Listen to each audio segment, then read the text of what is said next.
and welcome to Kobe's Kitchen. How to cook a steak in a cast iron skillet? That's the question we're gonna answer today.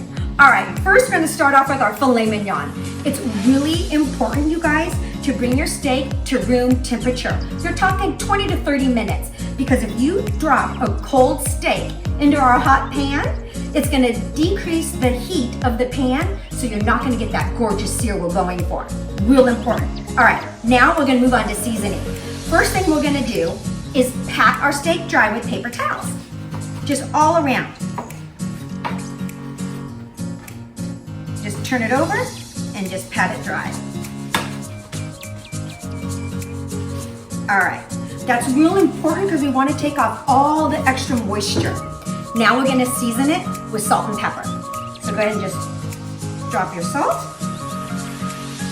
and then turn your pepper. You guys be real generous here. This is what's gonna give that gorgeous sear we're looking for. You don't wanna, be too soft here. Really, really season it. All right, just drop it on. And some more rounds of our pepper. All right, that's it. Now we're ready to put it into our cast iron skillet. It's real important that the pan you're using, that's why I always love the cast iron skillet. One, it gives me the best sear, this really good crust on it. And two, it's oven safe, because we're gonna finish this in the oven.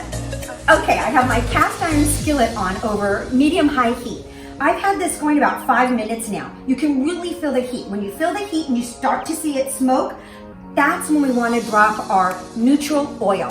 I'm going to use grapeseed oil today, but any neutral oil will work. Grapeseed oil, canola oil, sunflower, anything like that. So let's see, we've got this really hot. All right, perfect. You see the smoke, you guys? You can feel the heat and you see the smoke. Now I'm going to drop my grapeseed oil. This is about 2 tablespoons here. And then I'm not going to put the steak in until I see that oil start to simmer, like shimmy. Okay, looks like we're getting there already because the pan's really nice and hot. Okay, I'm going to take this steak and I'm going to drop it in here gently. You do not want this to splatter on you, so step back a little bit just in case. I'm going to drop that in. Ah! You hear that sound? Perfect. We're going to do this for 3 minutes.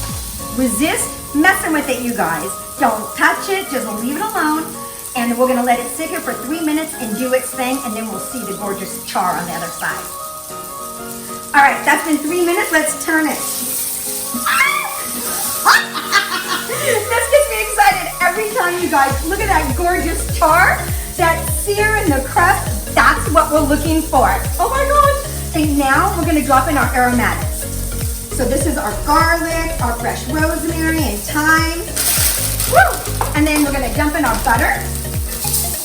And then we're going to baste this. And I'm gonna baste it the whole 3 minutes as it's going. Let me turn this around. All right. Again, don't mess with the steak, you guys. You want the steak to just sit here and continue searing on this side as well. And what you do the whole time is just baste it with your spoon. This is my favorite spoon for basting. It's changed my life in regards to basting.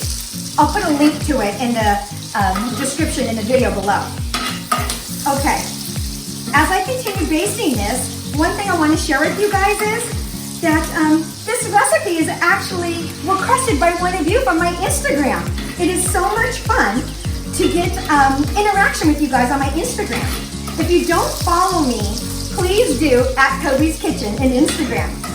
All right, I'm gonna go ahead and just continue basting this for the full 3 minutes. All right, now we're gonna put it in the oven.